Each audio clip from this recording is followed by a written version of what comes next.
12 ज्योतिर्लिंगों में से एक पवित्र ज्योतिर्लिंग, जहाँ पर भगवान भोले बाबा साक्षात निवास करते हैं। मंदाकिनी नदी के तट पर और इन खूबसूरत हिमालय पर्वतों के गोद में बसा हुआ यही है केदारनाथ धाम। यहीं पर भगवान शिव जी ने पंच पांडवों को दर्शन दिए थे और यहीं पर उन्हें स्वर्ग जाने का रास्ता भी दिखाया था। इसीलिए इस जगह को मुक्ति स्थल भी माना जाता है। केदारनाथ जी की यात्रा में आपके रहने की और खाने पीने की क्या क्या सुविधा है और साथ ही में घोड़ा, पिट्ठू, पालकी, हेलीकॉप्टर, इन सभी के रेट्स क्या होंगे, किस तरह से बुकिंग करनी है और ये यात्रा करने में आपका कितना बजट आ सकता है और केदारनाथ जी के मंदिर में दर्शन करने के बाद यहाँ पर आप और भी कौन सी जगहों पर दर्शन कर सकते हैं और यात्रा करने में आपको कितना समय लगता है, इस वीडियो में हम आपको केदारनाथ धाम की इस खूबसूरती को दिखाते हुए इस तरह की कंप्लीट इंफॉर्मेशन देने वाले हैं। तो इस वीडियो को पूरा जरूर देखना।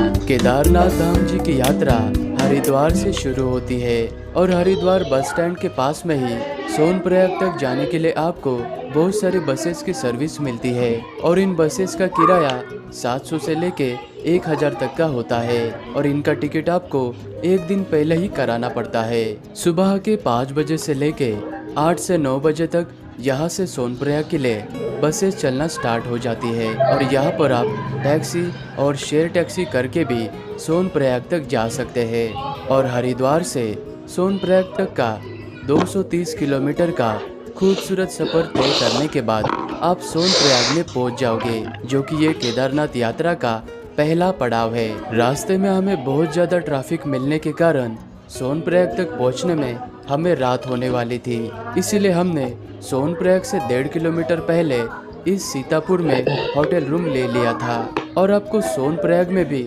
होटल रूम, गेस्ट हाउस और डोरमेट्रीज मिल जाएगी। सोनप्रयाग में डोरमेट्री का 300 से लेकर 600 रुपए तक लिया जाता है और यहाँ पर होटल रूम का मई और जून महीने में 1500 से लेकर 2000, 3000 या 7000 तक भी जा सकता है, क्योंकि सीजन में यहाँ पर रेट बहुत ही ज़्यादा हो जाता है। सोनप्रयाग में ही आपको कुछ इस तरह से लाइन में खड़ा किया जाता है और यहीं पर यात्रा में जाने से पहले आपका यात्रा का रजिस्ट्रेशन यानी पंजीकरण को वेरीफाई और चेक करने के बाद ही आपको आगे यात्रा के लिए भेजा जाता है। इसलिए यात्रा में आने से पहले आप ऑनलाइन वेबसाइट से या फिर ऋषिकेश और हरिद्वार से ऑफलाइन रजिस्ट्रेशन भी करा सकते हैं। यात्रा का रजिस्ट्रेशन चेक कराने के बाद फिर से आपको एक बार इस तरह से लाइन में लगकर यहाँ से टैक्सी में बैठकर आपको गौरी कुंड तक जाना होता है, क्योंकि केदारनाथ धाम की असली यात्रा की शुरुआत गौरी कुंड से ही होती है और सोनप्रयाग से गौरी कुंड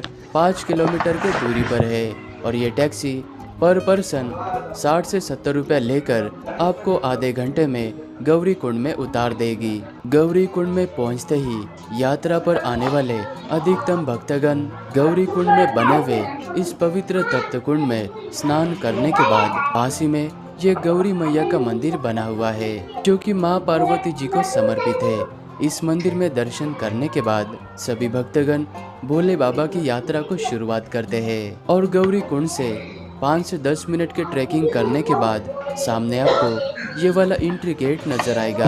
ये प्रवेश द्वार नजर आने पर आप समझ लेना कि फाइनली केदारनाथ धाम की यात्रा की ट्रैकिंग की शुरुआत हो चुकी है। गौरी कुंड से लेके केदारनाथ जी के मंदिर तक का इस ट्रैकिंग के रास्ते का डिस्टेंस 16 किलोमीटर का बताया जाता है, लेकिन ये रास्ता 16 किलोमीटर का ना होके ये ट्रैकिंग वाला रास्ता 20 से 21 किलोमीटर का है। अगर आप गौरी कुंड से घोड़ा या खच्चर से केदारनाथ जी के मंदिर तक जाना चाहते हो तो उसका किराया यहाँ पर 3200 लिया जाता है।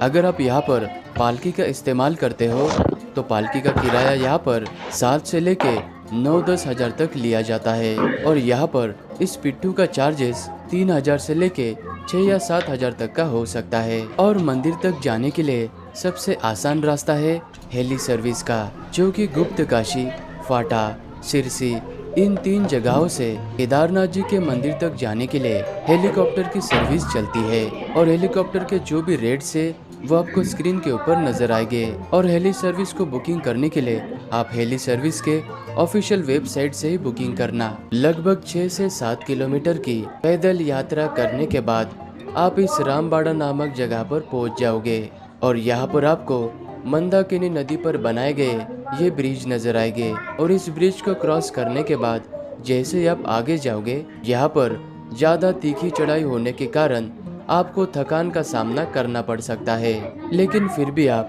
यहाँ के प्रकृति को अपने आंखों से देखते हुए मन में भोले बाबा का नाम लेते हुए यात्रा को जारी रखें। और आप जैसे जैसे इन पहाड़ों के ऊपर चढ़ाई करते हुए हाई एल्टीट्यूड यानी ऊंचाई पर जाओगे, तो यहाँ से आपको कुछ इस तरह से खूबसूरत से पहाड़ों की बर्फीली चोटियां नजर आएगी और रास्ते से चलते वक्त आपको ये ऊंचे ऊंचे ग्लेशियर नजर आएंगे। इन ग्लेशियर के बीच में से चलकर जाना एक अलग ही एहसास देता है। तो कुछ इस तरह से आप 8 से 10 घंटे का गौरीकुंड से पैदल यात्रा करने के बाद आप इस रुद्रा पॉइंट तक पहुंच जाओगे और यहाँ पर आते ही आप समझ लेना कि मंदिर अभी बिल्कुल पास में ही है और सारे घोड़े और खच्चर वाले पालकी वाले आपको यहीं पर उतार देंगे।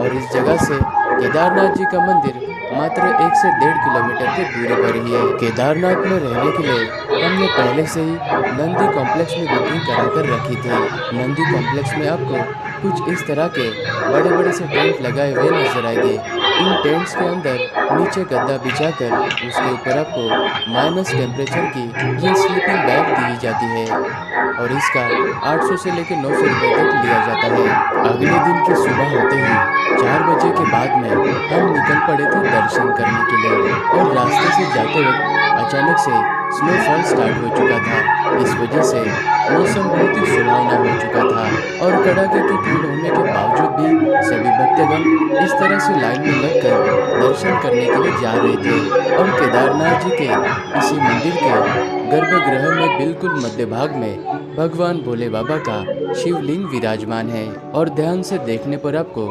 शिवलिंग के अग्रभाग पर आपको गणेश जी और माँ पार्वती जी का श्री यंत्र नजर आता है। और इसी मंदिर के आसपास में कई सारे धर्मशाला, गेस्ट हाउस और होटल्स भी बने हुए हैं, लेकिन मई और जून के महीने में ज़्यादा भीड़ होने के कारण यहाँ पर सभी होटल्स के रेट थोड़े से ज़्यादा बढ़ जाते हैं। और केदारनाथ जी के इस मंदिर के बिल्कुल पीछे आपको ये बड़ी सी शिला नजर आएगी। इस शिला को भीम शिला कहा जाता है। जब 2013 में यहाँ पर प्राकृतिक आपदा आई थी तो इसी भीम शिला ने केदारनाथ जी के इस मंदिर को बचाया था। और भीम शिला के यहाँ से आप मात्र 1 मिनट थोड़ा सा आगे चलकर आओगे तो यहाँ पर आपको ये जगत गुरु आदि शंकराचार्य जी की बहुत ही खूबसूरत प्रतिमा नजर आएगी। यहाँ पर भी आप एक बार दर्शन जरूर करना। केदारनाथ जी के धाम में एक ऐसा भी मंदिर है, इस मंदिर में अगर आप सच्चे मन से भगवान भोले बाबा के जयकारे लगाते हो तो इस मंदिर के अंदर जो पानी का कुंड है, इस कुंड से बबल्स यानी बुलबुले निकलते हैं। इस मंदिर को रेतस कुंड मंदिर कहा जाता है और ये मंदिर केदारनाथ जी के मंदिर से मात्र 10 मिनट के दूरी पर है। ये है काल भैरव जी का मंदिर, जो कि केदार घाटी का सबसे ऊंचाई पर स्थित ये भैरव बाबा का मंदिर है। और माना जाता है कि जब तक आप भैरव बाबा के दर्शन नहीं करते हो तब तक आपकी केदारनाथ जी की यात्रा अधूरी मानी जाती है। और जब 6 महीने के लिए केदारनाथ जी के कपाट बंद हो जाते हैं तब कहा जाता है कि भैरव बाबा ही इस केदार घाटी के साथ में ही केदारनाथ जी के मंदिर की रक्षा करते हैं। केदारनाथ जी के मंदिर के राइट साइड में आपको ये लोहे का पुल नजर आएगा। इस ब्रिज को क्रॉस करने के बाद लगभग 20 मिनट की चढ़ाई करने के बाद आप भैरव बाबा जी के मंदिर के पास में पहुंच जाओगे। हो सके तो आप यहाँ पर भी दर्शन जरूर करना। केदारनाथ जी के इस यात्रा में आपका बजट 4,000 से लेके 6,000 तक का हो सकता है। अगर आप 2 लोगों से ज़्यादा है तो ये यात्रा आपकी इससे भी कम में हो सकती है। और आप हो सके उतने जल्दी पहले से गौरीकुंड में आकर रुकना और अगले दिन गौरीकुंड से सुबह 5 या 6 बजे यही सब यात्रा स्टार्ट करना। नहीं तो आपको भी हमारी तरह सोनप्रयाग में टैक्सी के लिए और रजिस्ट्रेशन चेक करने के लिए 3 से 4 घंटे आपके ऐसे वेस्ट हो जाएंगे। और यहाँ पर